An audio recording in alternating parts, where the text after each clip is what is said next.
2025년 6월 14일 새벽 4시 제 휴대폰이 요란하게 울렸어요.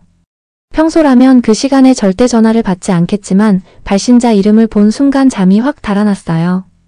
바로 왕궁 비서실이었습니다. 카리마산 차관님 죄송합니다. 국왕 폐하께서 지금 당장 뵙고 싶어 하십니다. 즉시 왕궁으로 와주십시오. 그 순간부터 제 심장은 미친 듯이 뛰기 시작했어요. 사우디 외교부에서 25년 동안 일하면서 국왕과 직접 면담한 건 손에 꼽을 정도였거든요. 게다가 이런 새벽 시간에 그것도 긴급 호출이라니요. 뭔가 굉장히 큰일이 벌어졌다는 걸 직감할 수 있었어요. 바로 24시간 전 중동은 완전히 새로운 국면에 접어들었습니다. 이란이 이스라엘 본토를 향해 미사일 수백 발을 발사했어요. 텔아비브와 예루살렘 상공을 가로지르던 미사일들이 모두 실시간으로 보도됐고 이스라엘은 즉시 보복을 선언했죠. 하루 만에 유가는 140달러를 돌파했고 뉴욕 증시는 폭락했으며 전 세계가 긴급 회의에 들어갔습니다. 그런 와중에 국왕 폐하께서 저를 부르신 이유는 과연 무엇일까요? 혹시 미국이나 이스라엘로부터 어떤 외교적 압박이 들어온 걸까요? 아니면 이란과의 관계 때문인가요? 왕궁으로 향하는 차량 안에서 저는 지난 25년을 되돌아봤어요.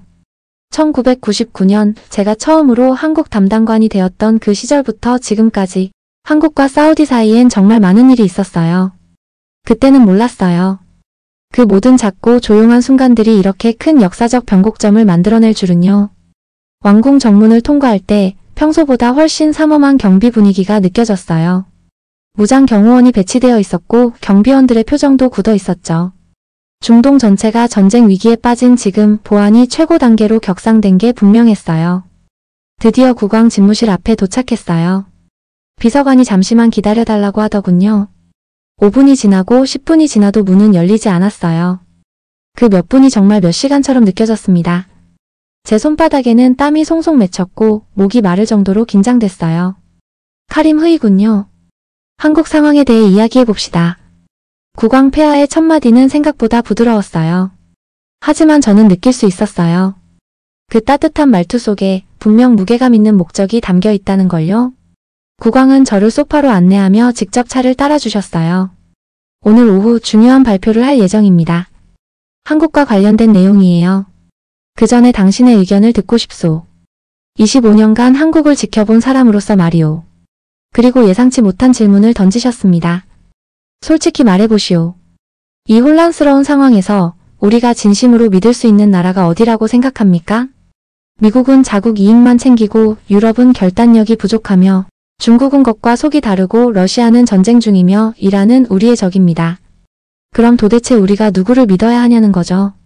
저는 잠시 숨을 고르며 말씀드렸어요. 폐하, 저는 25년 동안 한국을 지켜봤습니다. 그들은 계산으로 움직이는 나라가 아닙니다. 원칙으로 움직이는 나라입니다. 그리고 그 원칙은 진짜입니다. 저는 그것을 확신할 수 있습니다. 국왕의 눈빛이 조금 더 날카로워졌어요. 그럼 구체적으로 이야기해보시오. 왜 그렇게 말하는지, 다른 나라들과 한국이 어떤 점에서 다른지 예를 들어 설명해보시오. 그때 저는 깨달았어요. 지금이야말로 제가 25년 동안 겪은 모든 한국과의 경험을 처음부터 끝까지 털어놓을 시간이라는 것을요. 그 시작은 1999년 제가 아직 30살이던 시절로 거슬러 올라갑니다. 그날의 여정이 오늘의 운명을 만든 첫걸음이었습니다. 1999년 3월 저는 사우디 외교부의 말단 공무원이었어요. 그날 아침 국장님이 저를 호출하셨습니다. 카림, 자네가 앞으로 한국을 맡게 됐네. 첫 출장으로 서울에 다녀오게. 그때만 해도 저는 한국에 대해 아는 게 거의 없었어요. 그냥 아시아의 한 나라 석유를 사가는 고객 정도로만 생각했죠. 솔직히 별 기대도 없었습니다. 그저 출장 다녀오고 보고서만 쓰면 된다고 생각했어요. 그런데 서울에 도착하자마자 저는 문화 충격을 받았습니다. 김포공항에 내렸을 때 공기부터가 달랐어요. 무슨 말로 표현하기 어려운 비장함과 단단함이 공기 중에 감돌았어요. 그 해는 한국이 아시아 금융위기로 큰 타격을 받은 지 1년이 지난 시점이었죠. 대만, 홍콩, 싱가포르 모두 힘든 상황이었습니다. 하지만 놀랍게도 각 나라의 대응은 완전히 달랐어요. 대만은 우리에게 석유 수입 계약 물량을 50% 줄여달라고 요청했어요. 경제 위기로 감당할 수 없다는 이유였죠. 홍콩은 더 교묘했어요. 중국 본토를 경유해서 수입하겠다면서 가격을 깎자고 협박했죠. 싱가포르는 대놓고 계약 조건을 바꾸자며 외상 거래로 전환하자고 했어요. 실질적으론 계약 파기 요구였죠. 그런데 한국은 달랐어요. 아주 달랐습니다. 한국 정부는 기존 계약을 그대로 이행하겠다고 했고 심지어 현금으로 즉시 결제하겠다는 입장을 밝혔어요. 처음엔 이해가 되지 않았어요. 한국도 다른 나라와 마찬가지로 경제 위기를 겪고 있는데 왜 이렇게 불리한 조건을 스스로 감수하는 걸까요? 그 이유를 알고 싶어서 저는 서울 시내 곳곳을 돌아다녔어요. 그리고 명동에서 평생 잊을 수 없는 장면을 보게 됐습니다. 금은방 앞에 줄을 선 시민들. 수십 명, 수백 명이 줄을 서 있었어요. 금을 사러 온 줄 알았지만 아니었어요. 금을 팔러 온 거였습니다. 할머니 한 분은 50년 동안 끼고 있던 금반지를 조용히 벗어 내놓았고 한 젊은 부부는 결혼반지를 함께 내놨어요. 아이 손을 잡고 온 엄마는 아들의 작은 금목걸이를 팔려고 왔습니다. 금은방 직원은 눈물을 글썽이고 있었고 시민들의 표정은 슬프지 않았습니다. 오히려 자랑스러웠어요. 호텔로 돌아오던 길 한국 외교부의 젊은 직원이 저에게 설명해 줬어요. 차관님, 지금 저희는 금 모으기 운동을 하고 있습니다. 국민들이 자발적으로 금을 모아 정부에 기부하고 있어요. 외환 보유고를 늘려 IMF 부채를 갚기 위해서죠. 자발적으로요? 정부가 시킨 게 아니라요? 네. 전부 시민들의 의지입니다. 지금 우리는 빚을 갚을 때까지 사치를 포기하기로 했습니다. 그날 밤 호텔에서 KBS 뉴스를 보는데 올림픽 금메달리스트들이 금메달을 기부하는 모습이 나왔어요. 역도 선수, 양궁 선수, 레슬링 선수까지 줄줄이 나와서 말하더군요. 이 메달보다 나라가 더 소중합니다. 저는 그날 일기에 이렇게 썼습니다. 이 나라는 절대 망하지 않을 것이다. 이런 국민을 가진 나라가 어떻게 무너질 수 있겠는가? 다음 날 더 놀라운 일이 일어났습니다. 한국 정부 관계자가 저를 찾아왔어요. 차관님, 지금은 상황이 어렵지만 우리는 약속을 지킵니다. 석유 대금은 정확히 계약대로 지불하겠습니다. 그 순간 저는 알았어요. 한국이 계약을 지키려는 이유는 경제적 계산 때문이 아니었습니다. 그들에게 약속은 돈보다 더 중요한 가치였던 거예요. 그때부터 저는 한국을 특별한 나라로 보기 시작했어요. 다른 나라는 흔들려도 한국은 원칙을 지켰어요. 위기의 순간일수록 더 단단해졌습니다. 사우디로 돌아간 저는 보고서에 이렇게 썼습니다. 한국은 단순한 고객이 아니라 특별히 관리해야 할 신뢰의 파트너다. 그리고 그 보고서는 이후 사우디 정부의 대한국 정책에 결정적인 영향을 주게 됩니다. 2001년 9월 11일, 그날은 전 세계가 잊을 수 없는 날이었습니다. 아침 일찍 사무실에 출근했는데 동료가 다급하게 뛰어오며 소리쳤어요. 카림 차관님, 큰일 났습니다. 미국에서 테러가 발생했습니다. 처음엔 무슨 말인지 몰랐어요. 하지만 TV를 켜는 순간 저는 말을 잃었어요. 뉴욕 세계무역센터 쌍둥이 빌딩이 붕괴되고 있었던 거예요. 그 끔찍한 화면 앞에서 모두가 충격에 빠졌고 곧 더 충격적인 소식이 전해졌습니다. 테러범 대부분이 사우디 국적자라는 것이었어요. 그날 이후 사우디는 순식간에 전 세계에서 테러의 중심국으로 낙인 찍혔습니다. 미국, 유럽, 심지어 아시아 국가들까지 우리를 의심의 눈초리로 보기 시작했어요. 하지만 그 중에서도 제일 걱정됐던 건 제 아들 사미 하산이었습니다. 당시 사미는 미국 하버드 대학교에서 경영학을 공부하고 있었거든요. 그런데 테러 이후 갑자기 연락이 끊겼어요. 며칠이 지나서야 간신히 전화가 왔는데 그의 목소리는 완전히 달라져 있었습니다. 아버지, 여기 상황이 정말 심각해요. 사우디 학생이라는 이유만으로 모두가 저를 피하고 있어요.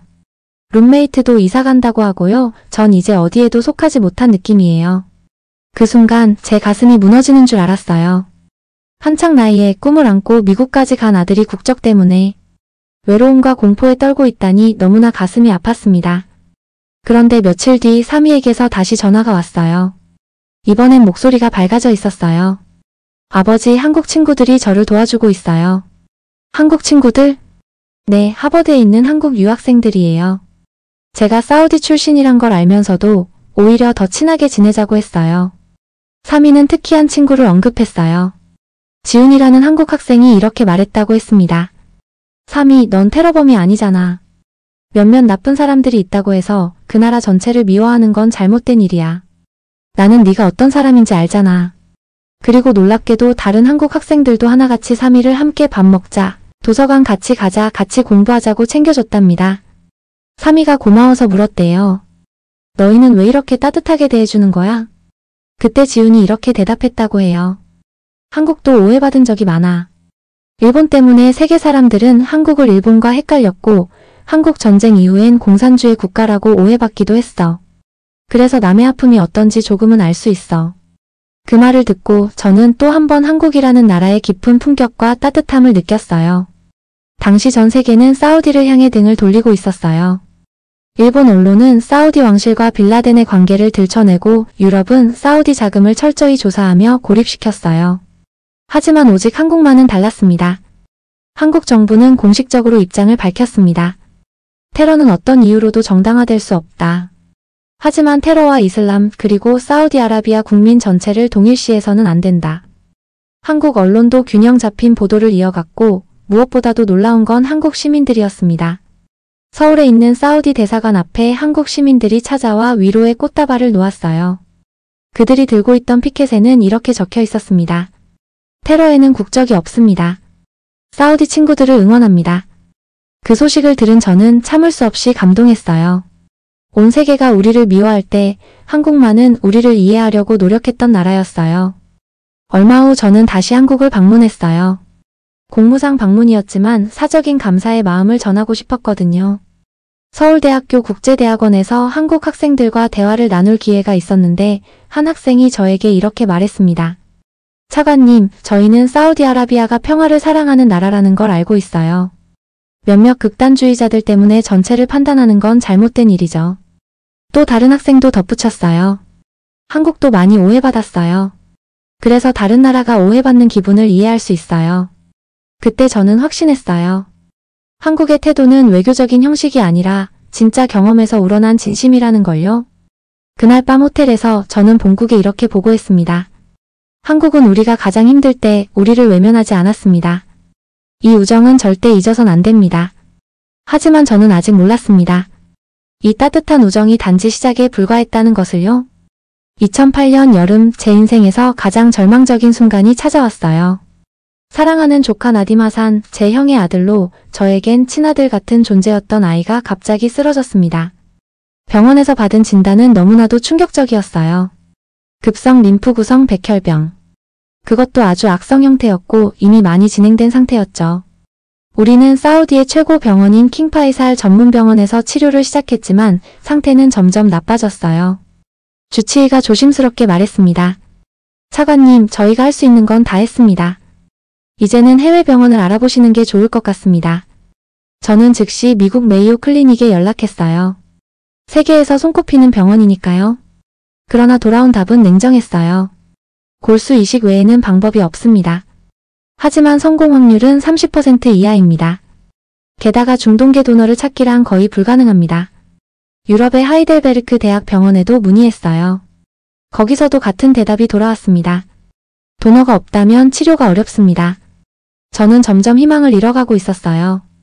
나딤은 날이 갈수록 야위어갔고 저는 그 아이를 지켜보는 것 외엔 아무것도 할 수 없었어요. 그러던 중 문득 떠오른 이름이 있었습니다. 바로 한국이었어요. 그동안 수많은 국제보건 학회에서 한국 의료진이 발표한 논문들이 떠올랐고 특히 면역세포 치료에 관해 기억이 남아있었어요.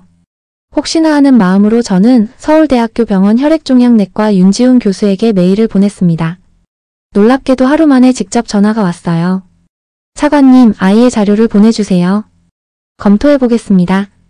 절대 포기하지 마세요. 그 목소리에 저는 작은 희망을 품게 되었어요.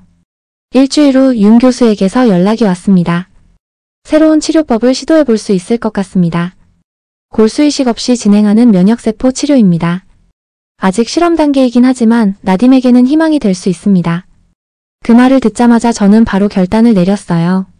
나딤과 함께 서울로 향했습니다. 인천공항에 도착하자마자 서울대병원에서 직접 의료진이 나와서 맞이해줬습니다. 그리고 그중 한 사람 윤지훈 교수가 아이에게 다가가 말했어요. 나딤 안녕? 삼촌이 너에 대해 많이 이야기했어. 우리가 꼭 도와줄게. 나딤은 처음엔 낯설어했지만 윤 교수의 따뜻한 눈빛과 손길에 금세 마음을 열었어요. 치료는 곧바로 시작됐습니다. 주 5일 하루 8시간에 달하는 고된 면역세포 치료. 나딤은 작고 연약한 몸으로 힘든 치료를 견뎌냈고 그 옆에는 놀라운 사람들이 있었습니다. 의사, 간호사뿐 아니라 병원 청소 직원, 식당 아주머니들까지 모두가 나딤을 친손자처럼 돌봐주었어요. 그리고 그중 가장 특별한 분이 계셨어요. 바로 간병사 이정희 여사님이었습니다. 50대 중반쯤 되어 보이셨는데 그녀는 나딤을 하루도 빠짐없이 돌보셨어요. 나딤아, 밥 먹어야 병이 나. 안 먹으면 아줌마가 울어. 처음엔 한국 음식에 낯설어 하던 나딤을 위해 이정희 여사님은 중동 음식을 직접 배우기 시작했어요. 인터넷에서 후무스, 팔라펠 레시피를 찾아가며 정성껏 요리를 해주셨어요. 이거 집에서 먹던 맛이랑 비슷해요. 고마워요. 나딤은 눈물 글썽이며 그렇게 말했고 그 말에 이 여사님도 함께 울었어요. 그리고 정말 놀라운 건 아랍어도 조금씩 배우셨다는 거예요. 나딤과 간단한 대화를 하기 위해서였어요. 치료는 순탄치 않았어요. 부작용도 많았고 나딤이 이제 그만하고 싶다고 말한 적도 있었어요. 그럴 때마다 윤 교수는 이렇게 말했어요. 오늘 검사 수치가 어제보다 좋아졌어요. 이 속도라면 곧 암세포가 사라질 겁니다. 간호사들은 나딤 옆에 앉아 한국 동화책을 읽어주고 간식을 나눠주며 친구처럼 대해줬어요. 6개월이 지나고 마침내 기적 같은 소식이 전해졌어요. 완치됐습니다. 더 이상 암세포가 발견되지 않습니다. 그 말을 들은 순간 저는 병원 복도에서 무릎을 꿇고 울었어요. 윤 교수도 간호사들도 이정희 여사님도 함께 울었어요. 그리고 나딤이 한국어로 말했어요. 고마워요. 정말 고마워요. 그건 이 여사님이 매일 가르쳐준 표현이었어요. 나딤은 병원에서 한국어도 함께 배웠고 그날부터 한국에 다시 오고 싶다고 말했어요. 한국을 떠나던 날 인천공항에는 치료진 전체가 배웅 나왔고 윤 교수는 나딤에게 작은 전통 인형을 선물하며 말했어요. 이 인형이 너를 항상 지켜줄 거야. 한국에는 너를 사랑하는 사람들이 많다는 걸 잊지 마. 2011년 중동은 거대한 소용돌이에 휘말렸어요. 아랍의 봄이라 불리는 민주화 바람이 튀니지에서 시작되어 이집트, 리비아, 시리아로 퍼져나갔습니다. 사우디 왕실 내부는 말 그대로 비상체제였어요. 모두가 걱정했어요. 과연 이 바람이 우리에게도 닿을까? 회의는 연일 이어졌고 의견은 극명히 갈렸습니다. 이건 서방이 우리를 무너뜨리려는 음모야. 아니다. 이건 시대의 흐름이다. 우리도 바뀌어야 해. 이렇게 진통이 계속되던 어느 날 저는 조용히 손을 들고 말했어요. 한국의 사례를 참고해보는 건 어떻습니까? 회의장이 조용해졌어요. 한국도 1980년대의 민주화를 겪었습니다. 하지만 혼란 없이 점진적인 개혁을 통해 이뤄냈습니다. 우리에게 필요한 건 급진이 아니라 지혜로운 전환입니다. 왕실은 제 제안을 받아들였고 저는 곧 한국을 방문하게 되었습니다. 겉으로는 에너지 협력 논의였지만 진짜 목적은 한국의 민주화 경험을 배우는 것이었어요. 서울대학교 정치외교학부의 김태환 교수님을 만났습니다. 1987년 6월 항쟁을 직접 경험하신 분이었죠.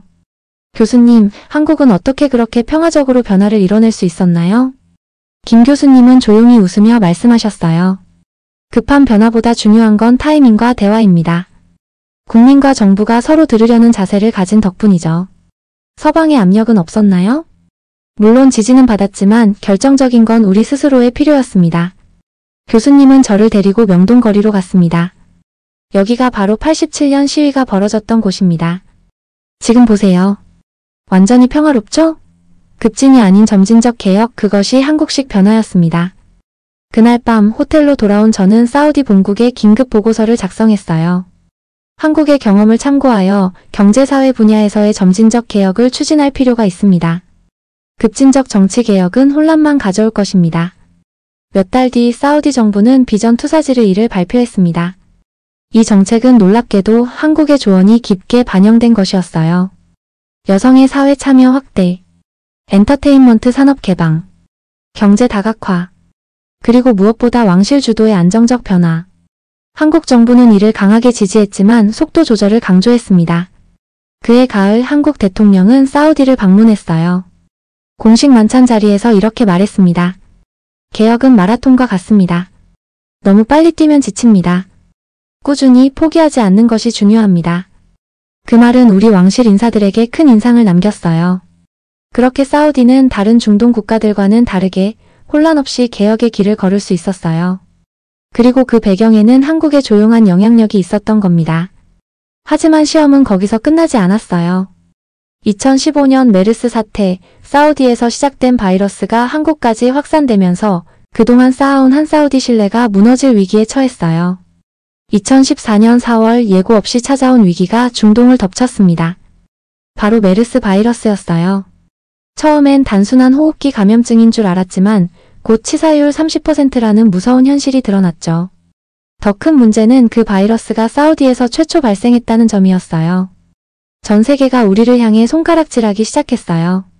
사우디가 감염병 관리를 제대로 못했다. 세계에 피해를 줬다. 그때 한국에서도 상황이 급변했어요. 2015년 5월 메르스가 한국에서 대규모로 확산된 겁니다. 언론은 연일 사우디 때문이라고 외쳤고 한국 시민들은 분노했고 정부는 사우디 여행 금지령을 내렸고 교류는 거의 끊어졌어요. 저는 그때 정말 괴로웠습니다. 15년간 쌓아온 신뢰가 무너지는 것 같았어요. 저는 직접 한국을 방문하기로 결정했습니다. 사우디 외교부 대표 자격으로 공식 사과를 전하고 해결책을 함께 찾기 위해서였어요. 그런데 인천공항에 내리자마자 분위기가 차가웠습니다. 직원들의 눈빛조차 싸늘했고 한국 외교부와의 회의에서도 엄중한 표정들이 저를 맞이했어요. 차관님, 이번 사태로 한국이 입은 피해가 얼마나 큰지 아십니까? 관광, 유통, 외식, 제조업 모든 산업이 멈췄습니다. 저는 머리를 숙이고 말했습니다. 정말 죄송합니다. 사우디 정부를 대표해 진심으로 사과드립니다. 하지만 이제부터라도 함께 해결책을 찾아나갈 수는 없을까요? 그 순간 회의장 한쪽에서 뜻밖의 목소리가 들려왔어요. 우리도 처음엔 분노했어요. 하지만 생각해보니 사우디도 피해자예요. 바이러스는 누구의 잘못이 아니라 우리가 함께 막아야 할 재난입니다. 그 말에 제 눈시울이 붉어졌어요. 한국 외교부는 곧 공동 대응 체계를 제안했어요. 메르스 바이러스 정보를 완전히 공유하고 공동 연구팀을 꾸리자는 것이었어요. 사우디는 즉각 동의했습니다. 그렇게 한사우디 공동 메르스 연구팀이 출범했어요. 한국은 IT 기술, 사우디는 현장 경험. 두 나라의 협력은 기적을 만들어냈어요. 특히 한국질병관리청 정은경 박사는 직접 리야드까지 와서 이렇게 말했습니다. 바이러스는 국경을 가리지 않아요. 함께 싸워야 이길 수 있어요. 그리고 사우디의 한 젊은 연구원 압두라디 알라세르도 한국을 찾아와 이렇게 말했어요. 한국의 기술과 사우디의 데이터가 만나니 혼자서는 불가능했던 일이 가능해졌어요. 가장 인상 깊었던 건 한국이 개발한 스마트폰 기반 접촉자 추적 앱이었습니다. 이 시스템은 사우디에도 도입됐고 확산 속도를 절반 이하로 줄이는 데 큰 도움이 되었어요. 1년간의 공동 대응 끝에 우리는 메르스를 통제할 수 있는 시스템을 완성했어요. 이 시스템은 세계보건기구 WHO에서도 공식 표준 모델로 채택됐습니다. 한국 언론은 말했습니다. 위기 속에서 빛난 한사우디 협력 모델. 분노를 넘어서 신뢰로 간 나라. 한국 보건복지부 장관은 국제 심포지엄에서 이렇게 말했어요. 이번 메르스 사태에서 우리가 배운 건 단 하나입니다.